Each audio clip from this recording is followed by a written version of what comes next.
अस्सलाम वालेकुम dear subscriber, welcome to Urdu jobs updates. Pakistan में आने वाली तमाम बैंक्स की जॉब्स की इन्फॉर्मेशन के लिए उर्दू जॉब्स अपडेट को सब्सक्राइब कर दें, क्योंकि उर्दू जॉब्स अपडेट पर आपको तमाम आने वाली बैंक्स की जॉब्स की इन्फॉर्मेशन मिलती है और साथ साथ उनमें अप्लाई करने का तरीका भी हम लोग इस चैनल पर बताते रहते हैं।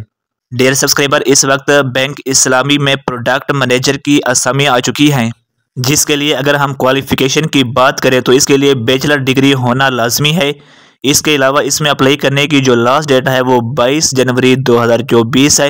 अगर यहाँ पर हम स्किल्स की बात करें तो इसमें क्या स्किल्स रिक्वायर्ड है, इसमें आप लोगों को MS ऑफिस का इस्तेमाल आना चाहिए। कम्युनिकेशन की जो स्किल है आपकी वो अच्छी होनी चाहिए, यानी कि आप बातचीत अच्छी तरह से कर सके, लोगों को अंडरस्टैंड कर सकें। और इसके अलावा ability to work under pressure, यानी कि प्रेशर के अंडर भी आप काम कर सके। ये कुछ स्किल्स हैं जो तकरीबन हर जॉब्स के लिए रिक्वायर्ड होती हैं। इसके अलावा इसमें अप्लाई करने की जो लास्ट डेट है वो 22 जनवरी 2024 है। और इसमें अप्लाई करने का जो तरीका है, लोग बैंक इस्लामी रिक्वायरमेंट.com PK पर जाकर अप्लाई कर सकते हैं, लेकिन फिलहाल आप लोगों ने अप्लाई नहीं करना। कल इंशाल्लाह मैं आप लोगों को इसमें ऑनलाइन अप्लाई करने का मुकम्मल तरीका एक और वीडियो में बताऊंगा, इसको देखकर आप इसमें इजीली अप्लाई कर सकेंगे। फिलहाल आपको अपडेट कर दिया कि बैंक इस्लामी में आसामी आ चुकी है। मजीद किसी भी ब्रांच में कोई भी नई भर्ती ओपन होती है, आप लोगों को इस चैनल उर्दू जॉब्स अपडेट पे अपडेट मिलती रहेगी। तो हमारे इस चैनल को सब्सक्राइब कर दें। मिलते हैं एक नई वीडियो के साथ, तब तक के लिए अल्लाह हाफिज। कोई बात पूछनी है कमेंट जरूर कर दिया करें, ताकि मुझे पता चले आप क्या कहना चाहते हैं।